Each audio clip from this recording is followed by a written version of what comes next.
Another new article to join my channel and website is my new Retro Bytes. Yes, intelligently titled, I'm sure, not in any way cliche, but I apologise for the corny title, but it makes sense. Not every game and title can have a huge 30-minute or so in-depth analysis, and not every title requires it. And this brand new release of the Disney Afternoon Collection, available on Xbox One, PS4 and PC, is certainly in that realm from Capcom. This takes you right back to the original NES titles and pretty much emulates the original ROMs that are available all over the internet if you want to scour for them on various pieces of hardware, and plonks them into one complete package that has all the additional benefits and features you'd expect from an in-house developed port.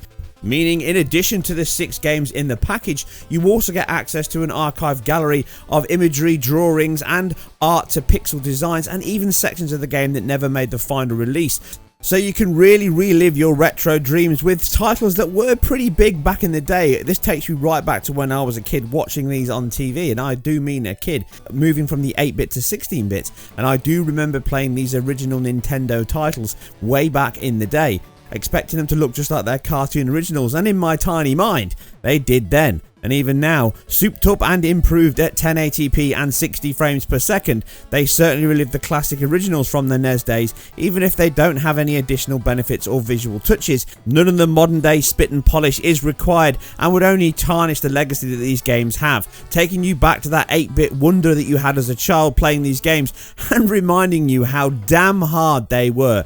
8-bit titles were probably some of the hardest games you'll ever play, and many people watching this channel have probably never played these games, but going back and playing these again on a modern machine certainly recalls the pixel perfect precision, platforming action and sheer lunacy that was thrown at you without any worrying about difficulty level, combat or even playability. Every time you die, straight back to the beginning of the entire game with no option at all. Luckily, they have got involved with some modern day touches here. You can now save the games to stop you having to repeat the entire level or the entire game once you die. You can also rewind if you get things slightly wrong and take you back to redo the section again without making a mistake. This obviously softens the difficulty curve on these titles, but if you did, like me, play back and learn your gaming skills from games like this, it doesn't take long before the groove comes back in and you realise just how easy modern games are in terms of their difficulty curve.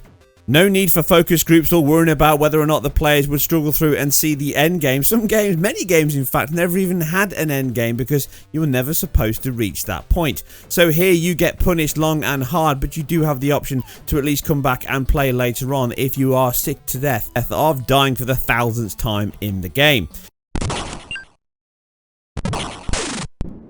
Something that was an occupational hazard back in the day, playing 8-bit titles such as Batman the movie on the Commodore 64. Every single title seemed to be a platformer with a combination of push horizontal scrolling and forced vertical scrolling. Much of it a forced necessity from the hardware limitations. Even here on the NES, the vertical sections of the backdrop actually scroll at 30, not 60, at times at least, something kept in the emulation here. These vast playfields, something of a standout and unique feature of the NES, allowing it to pixel scroll across both axes X and Y, was something that made titles on this machine stand out and was heavily used throughout its lifespan. But even amongst the tough titles of the time, such as these and many others, these games were well renowned for being pretty tough on the player throughout your adventure. This was always a difficult cross to bear. So it's a welcome addition, mind, that you can play these games in single broken up sections and not one mammoth one to try and finish them in one failed swoop. In addition to this, you also get the option of playing a beat the boss mode and a time trial mode, which includes online time trial challenges. You can see other people's best scores and try and speedrun the entire game and beat the best ones online. These are very accurate ports of the original NES titles, and are actually derived from the original ROMs, which run under the same emulated VM engine that ran the previous release Mega Man Legacy Collection, which was made by the same Digital Eclipse team. And in fact, the head of restoration, most of the footage from this game actually came from his pirated youth, bringing all of this additional content to the game's archive and gallery section. So there you go, kids, a life lesson. Maybe crime really does pay, because he got a job for the company he stole the stuff from. Yeah, maybe not then.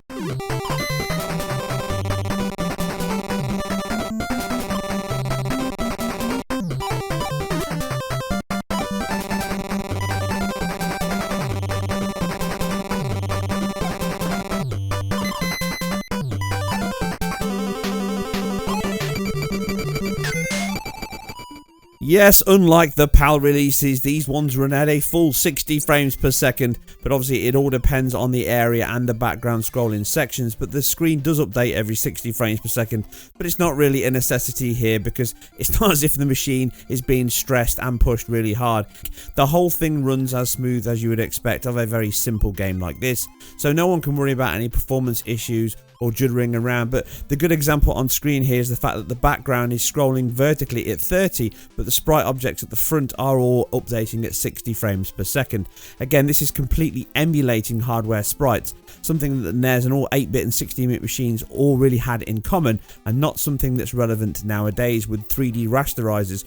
So it's an intelligently well put together piece of emulation that works well to deliver a very authentic feeling of the old 8-bit classics, of which this package packs in 6 titles, from the 1989 release of DuckTales, DuckTales 2, Tailspin, Darkwing Duck, Chip 'n Dale Rescue Rangers, and finally Chip 'n Dale Rescue Rangers 2.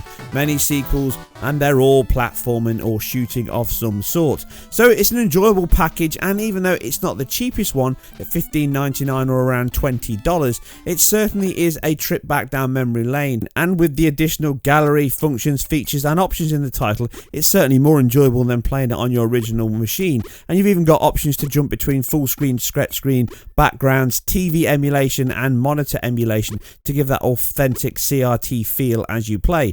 But you can choose the best option to play, and it's a lot easier than digging out your old hardware and plugging it into a CRT. So therefore the choice is yours. At that price, it's not exactly a steal, but it certainly will give you hours of enjoyment if you remember these titles or just want to test your skills with some 8-bit pixel power.